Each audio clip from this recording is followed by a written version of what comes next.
It is round number 2 here in Kentucky.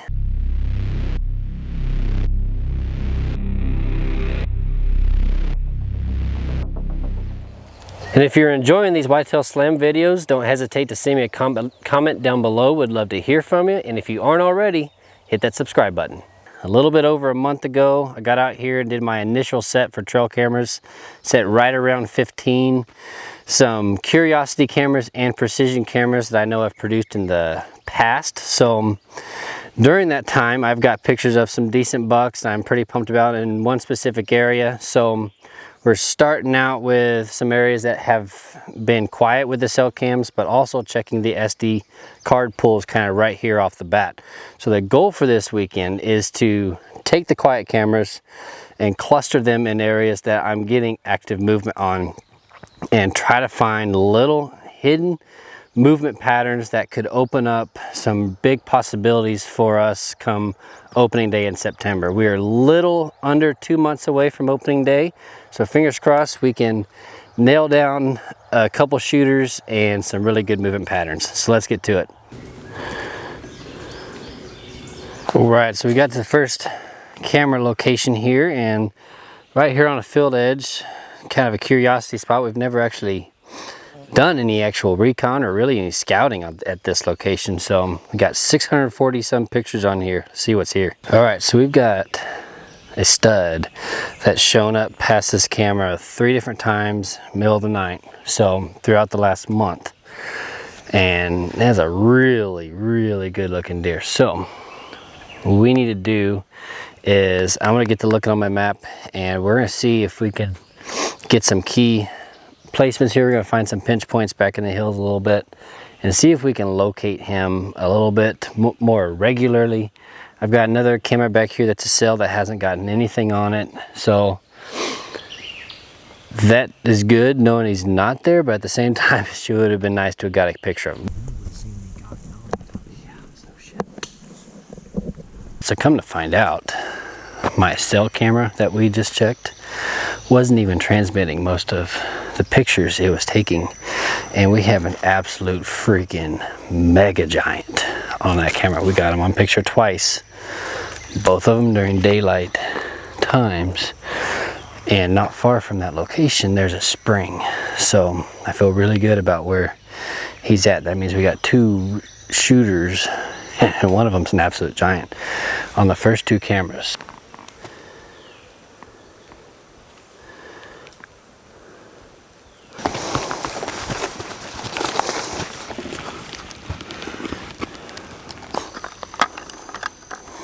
We're just finishing up the day. We got to these other 2 cameras that were card pull cameras, and on these logging roads that I had set, unfortunately one of those cameras malfunctioned on me, which sucks because there's a boatload of tracks underneath that camera. But this specific location, I had 2 cameras set not 30 yards apart from each other. We got a bachelor group of 2 really nice bucks. I mean, shooters, really good deer. That was a very promising day. All right, so we're half a day into day number 2, and the first 2 cameras came up short of nothing. There's a bunch of does, a couple small bucks, but that's about it. So we pulled those. Then we got down to camera number 3, which is really close to a pond, right off the pond bank almost, and close to some known buck bedding that we found 2 years ago. And we found another giant, so that is very exciting. Ended up putting another cell camera, took one of the cell cameras I just pulled, put it on the pond bank on some converging trails, and it's getting beat. That pond bank is beat, and there's beds on it, so that is super exciting. What we're gonna do, we're gonna check another camera that's close by. I haven't got any pictures of any bucks on, but there's a chance maybe it hasn't transmitted all the images, so we're gonna check that. That is something to pay attention to. Don't always count out your cell cams just because they haven't transmitted pictures. They could have taken a lot more pictures than you think, and then they just didn't transmit them all. So always check them. All right, so I didn't want to do a lot of talking while I was down there because we kind of need to get in and out. The more we got to looking, the more we realized that that was a stinking buck nest, like straight up. They're there right now. We did jump a deer out of there, had no clue what it was.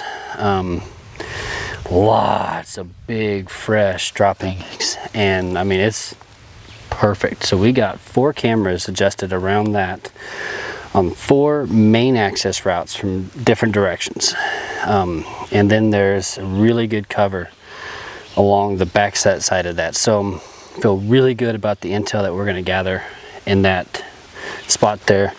We ran into beds faster than what we were planning, and we didn't really want to get in there too deep and really disturb, but we gathered the intel we needed.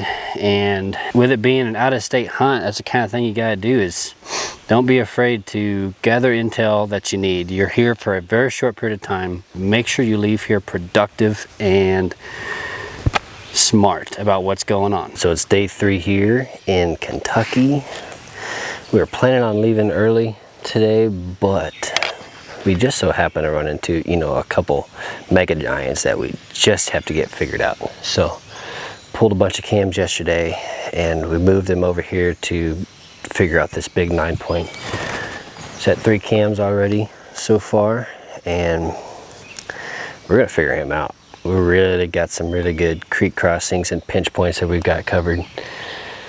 Easy to get 2 cameras, and we haven't even gotten up on the ridge yet, which is exciting. We've got a spring that is not far from the camera that we were getting pictures of him on. So he's got a bigger home range by the looks of it. So might take more cameras to figure him out, which is okay. That's gonna be dynamite.